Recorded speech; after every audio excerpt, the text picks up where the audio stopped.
Hi guys, I'm Paul McVeigh. Welcome to Wasted Lunch. This is the perfect place to waste your lunchtime, right here. How's it going, guys? Guess what? This is Cannibal Week, day number 4.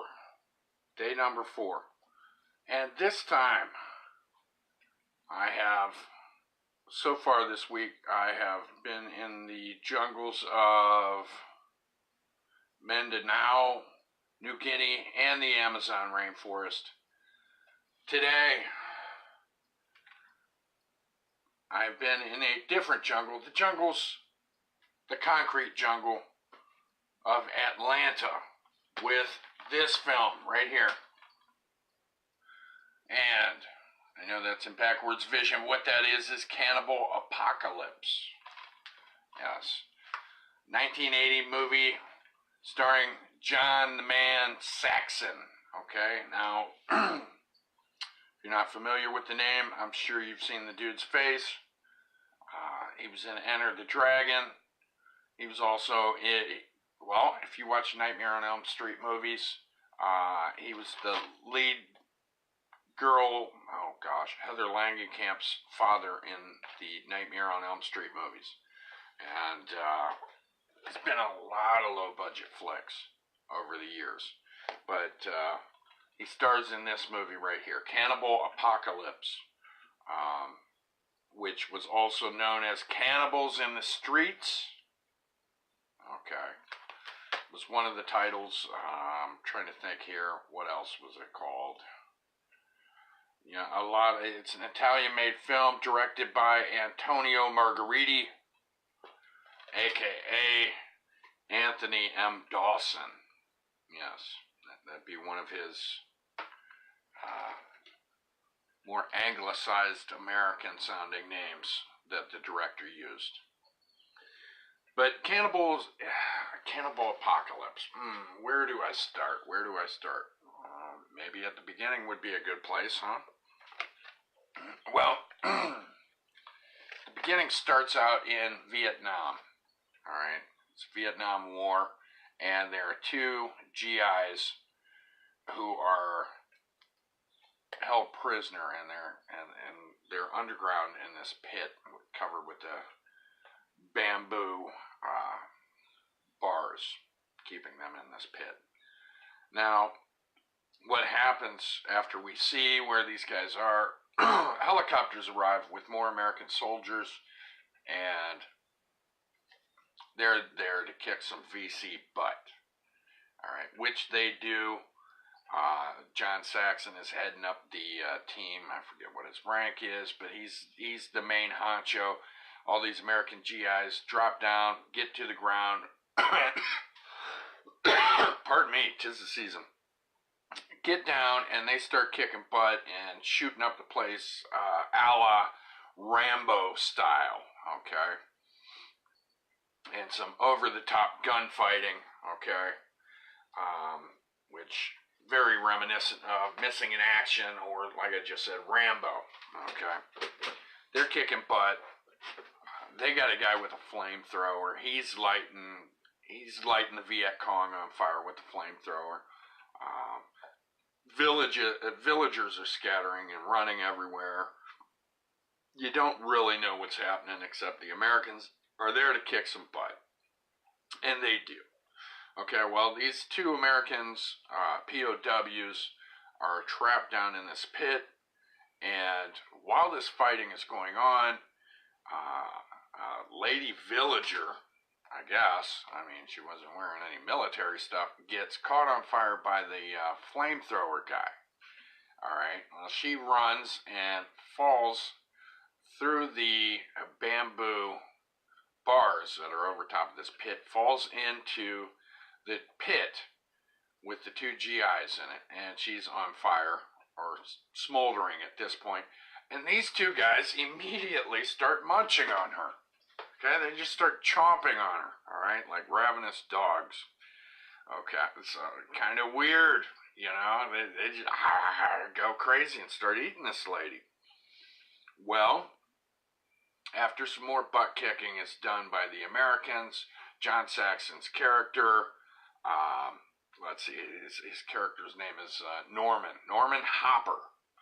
Okay, after Norman finds this underground cell with his buddies, okay, who he knew, they all were from the same town back in the States together. He reaches down his arm to help one of his buddies out of the pit, and his buddy grabs his arm and takes a chunk out of it, bites right into his buddy's arm, okay, as he's trying to help him get out of this underground cell, if you will. Chomps into his buddy's arm. Well, then we see Norman back home again, okay, and he's got a wife and a nice house, and he's having nightmares about what happened in Vietnam, particularly having nightmares about when he got his arm chomped into. All right, and we get a peek at his arm, which has a terribly done bite scar on it, okay. Now, the two buddies who were down in that pit are in a mental hospital, okay, in the same city that Norman lives in. Let me see, I'm trying to think if I can remember their names. Tom and Charlie, okay. They are his buddies, and they're in a mental hospital at this time, and Charlie is about to be released. Charlie Bukowski, okay, is about to be released. He's got a clean bill of health. He's supposed to be cured of whatever mental illness he had, okay, and he ends up calling Norman up and wants to hang out and go for a beer, okay, but that doesn't happen. Norman declines, and I'll tell you why, okay. Norman, okay, well, these dreams, I guess, every now and then he'll have these dreams about what happened in Nam, and he'll dream about getting bit, okay, and I guess he had went some time without dreaming about it, but this night, you know, in the beginning of the movie, he has this nightmare, or whatever, and ends up, a teenage neighbor girl ends up coming over to his house, kind of inviting herself into his house, and for the reason is she wants to borrow his wife's hair dryer, but she wants to do more than use a blow dryer. There's different kind of blowing she's wanting to do, and Norman's character ends up, okay, we don't know if anything beyond what she ends up disrobing, and old Norman decides to bite her in her stomach, okay? Now, the girl obviously lives. We see her afterwards, but apparently he decided to bite into her, okay? So he's having these dreams, and he's thinking about eating human flesh, right? So let's go back to Charles Bukowski, who gets out of the mental hospital. He is free.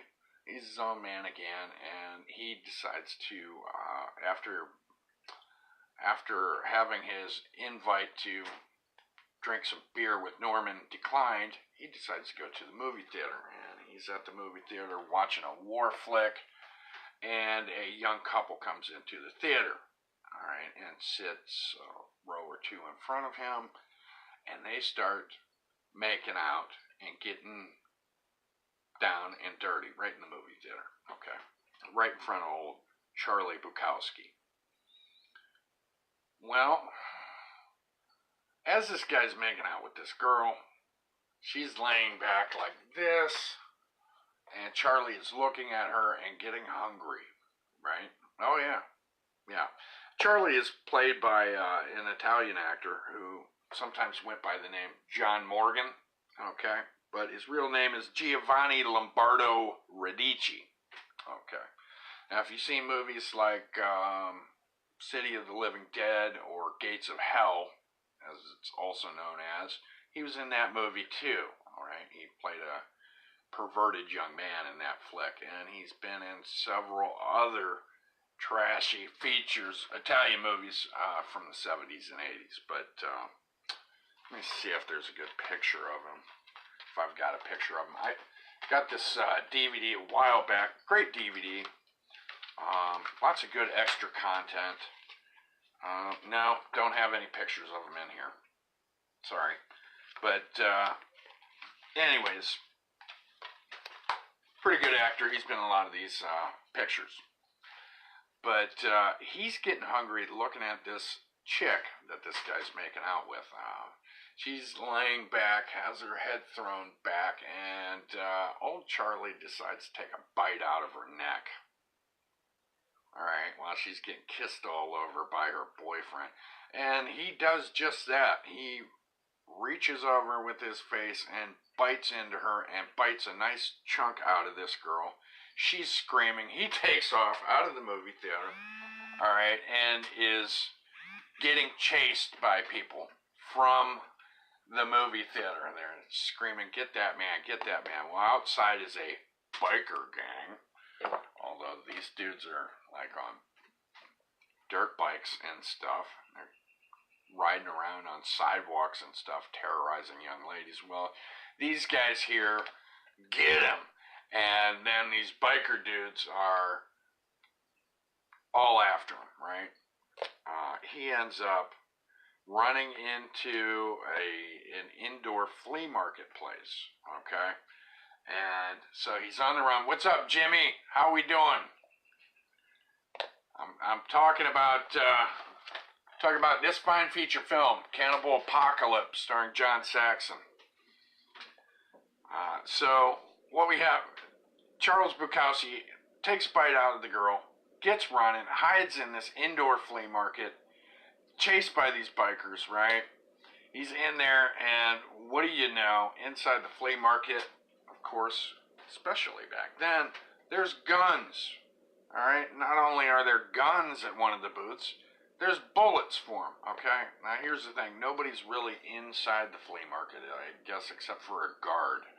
Alright, so he gets a hold of a shotgun and finds some ammunition and loads up the old shotgun. One of the bikers, who we find out his name is Carlos, starts flying through the store, chasing after him. And old Chuck Bukowski ends up with his shotgun blowing away this biker, blowing him right off his bike. Alright, and can't remember if he takes a bite out of him right then and there or not, but he kills him, and it's pretty graphic, okay? And the rest of the bikers are outside. The police are starting to come. They're not there yet, and a guard inside of there goes looking for Charles Bukowski. And the guard, unfortunately, is running around with his .38 and runs into Bukowski and ends up getting his face blown off with the 12 gauge. Alright? So he's down. Now Bukowski has two people dead inside the flea market with him. The police arrive, okay, and all of a sudden this becomes big news. And it's funny, the film was shot in Atlanta. It's an Italian-made production, but shot in Atlanta.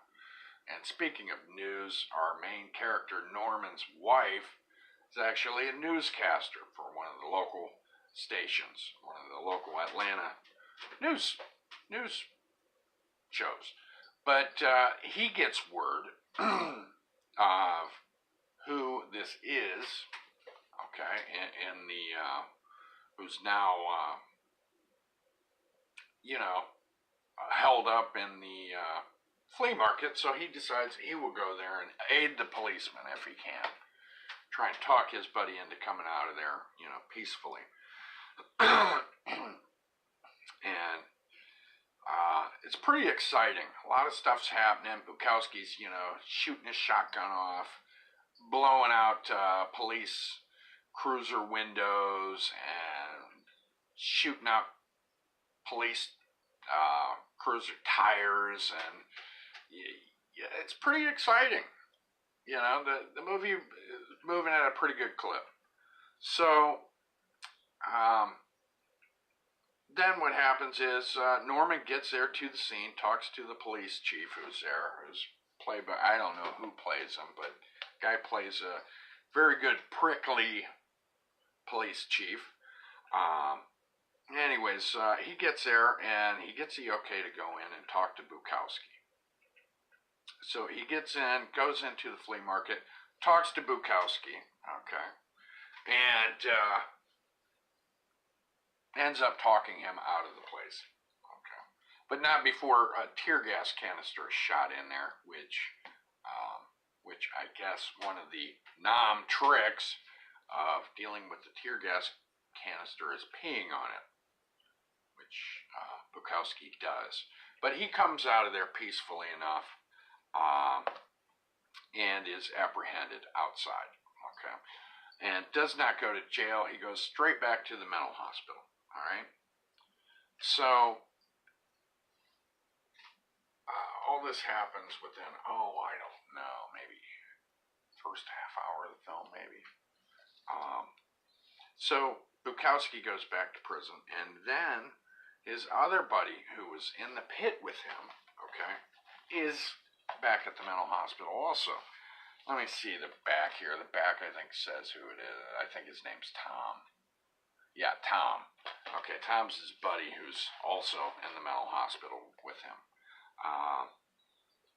Well, when he gets back to the mental hospital and they check him inside the building, put him behind the bars, Tom, his buddy, played by Tony King, who was also in the movie Shaft. If you remember Shaft, he was in there.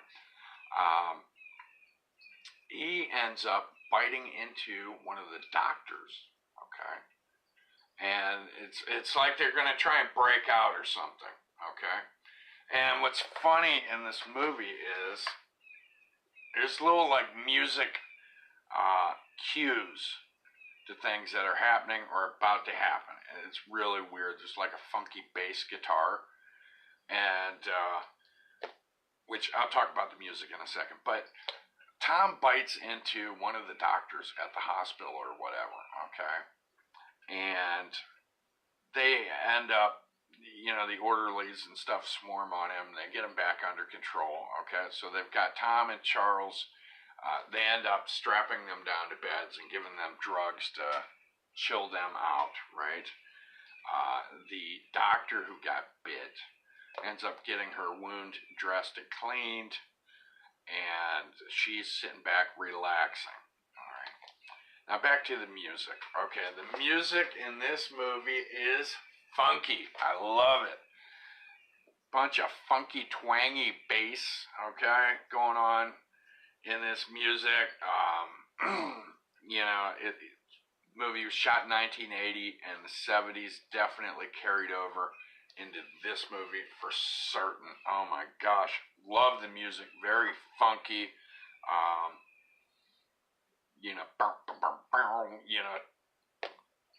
It's great. I love the music in this movie. It's funny. It's great. It's got a great funky soundtrack to it. It's great. I'd love to have the soundtrack. That's how much I like it. Okay. But movie odd? Is it odd? Oh yes, this movie's odd. It is strange because Norman's back home and he is, feeling like hungry for human flesh, right? Yeah, it's weird. So he ends up going to this same hospital that his wartime buddies are at, okay? He ends up going to this hospital to try and get help because they're starting to think that possibly this thing that's going on, okay, with people, this cannibalistic thing is possibly contagious. All right? Contagious. Because oh my gosh, it's just, you'd have to see it, guys. It's weird. He goes to the hospital, and in this movie, people are getting bit. They get bit by somebody, okay? And then they end up having cannibalistic tendencies, which You really get to see that when Norman goes to the hospital to get treated, and his buddies are in there, okay? And the doctor who had been bitten previously, who got her wound dressed, ends up chomping into her co-worker, all right, who's her boyfriend. He thinks she wants a kiss in the middle of work. She ends up biting his tongue off and spitting it out on the floor, all right? It's just crazy. It's a lot of fun. Sick, graphic, grotesque, whatever fun. Well, it is that, all right? So she ends up going cannibal and helping release Tom and Charlie, okay? They're all strapped down. She ends up releasing them, and, they're about to be caught and intercepted by one of the hospital staff, but that dude gets taken down. And by who does he get taken down by? Norman, the guy who, is their veteran buddy, John Saxon. So now you've got Norman, okay, you've got Tom, Charlie, and this doctor lady, I can't remember her name. They all decide they're going to go on the run, okay? They killed these doctors and stuff in this mental hospital, and I don't know what the hell they're going to do. I guess break free and eat people and spread the contagion, I guess. Something like rabies it's being described as. But they end up busting out. They steal an ambulance from the hospital, okay? Steal an ambulance and go out and run from the cops. There's some car chase. They eat a guy who works at a garage. Charlie ends up cutting him up with an angle grinder with a cutting disc on it, I guess. Cutting him down, getting them some select cuts and throwing them in a bag for them. And they find a revolver in the garage. They steal that and some ammunition, and they end up getting in a fight with these bikers again. They end up re-encountering them, and then there's a big fist fight thing going on. Lots of good action. They fight these bikers, and they're using, there's some judo moves used in there, and there's Molotov cocktails used on their car, and they end up in the sewers of Atlanta, underground, okay? And the police are after them. They figure out they're in the sewers, and there's rats, and these guys have gotten they got a shotgun from a policeman. They're killing cops. They're getting their shotguns. They're, it's pretty crazy. It's wild. They're armed and dangerous and flesh-eating and in the sewers of Atlanta, running around. The police end up going into the sewers and trying to strategically cut these people off by their exits and entrances to the sewers. And in the sewers, there's more cops killed, okay? The doctor chick gets killed by the police. The police are instructed to shoot on sight, okay? They're instructed to shoot these folks on sight, our cannibal friends. And it's pretty grisly. Lots of sewer touring going on. And Tom and Charlie end up getting taken down in the sewers, all right?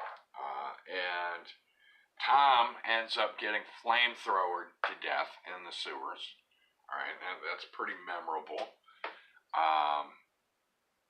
Let's see what else happens. Charlie Bukowski, oh my gosh, and his death is pretty. think the death by flamethrower was graphic. Okay, how Bukowski meets his end is even more graphic. Let me show you the cover when I explain this. All right, he is shot by a policeman with a shotgun, and he is shot a few times. Okay, in his torso until there is literally, there he is. This is a sort of a picture painting or whatever of him on there. Till he literally has a hole blown in his guts. All right, where you see right through his belly, there's a big gaping hole in him from this policeman shooting him, I guess, a couple times in the gut.